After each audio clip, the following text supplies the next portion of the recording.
আচ্ছা প্রমিত, তুমি কিসে কাজ করছো? এক্সেলে। দেখো এক্সেল সিটের মধ্যে একটা নেমের লিস্ট দেখতে পাচ্ছি, যেখানে কি হয়েছে একটা লোয়ার কেসে লেখা আছে, আপার কেসে লেখা আছে।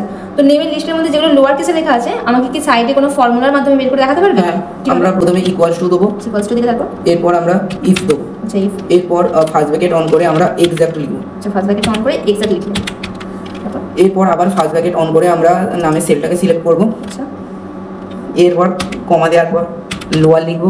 আচ্ছা লোয়ার লিখলে, এরপর লোয়ার কেন লিখলাম? কারণ লোয়ার কেসটা আমরা যেহেতু বের করছি ওই জন্য। বাহ। এরপর আবার আমরা ব্র্যাকেট অন করে আবার আমরা সেলটাকে সিলেক্ট করবো। এরপর আবার আমরা ব্র্যাকেট ক্লোজ করবো। দুবার ব্র্যাকেটটা ক্লোজ করলাম, তারপরে এরপর কমা দেওয়ার পর আমরা আবার সেলটাকে সিলেক্ট করব। এরপর আবার আমরা কমা দেবো এবং এরপর আমরা ডবল ইনভার্টেড কমা অন করবো, একবার আরেকবার অফ করবো। এরপর ব্র্যাকেট ক্লোজ করে এন্টার দিলেই হয়ে যাবে। এবং ক্লোজ করে এন্টার দিলে বেরিয়ে যাবে। বাকিগুলো আনার জন্য আমরা তারপর ওটা হচ্ছে অটো ফিল করলেই বেরিয়ে যাবে। যত লোয়ার কেসের নেম ছিল আমরা সব বেরিয়ে পড়েছি, তাই তো? বাহ, ভেরি গুড।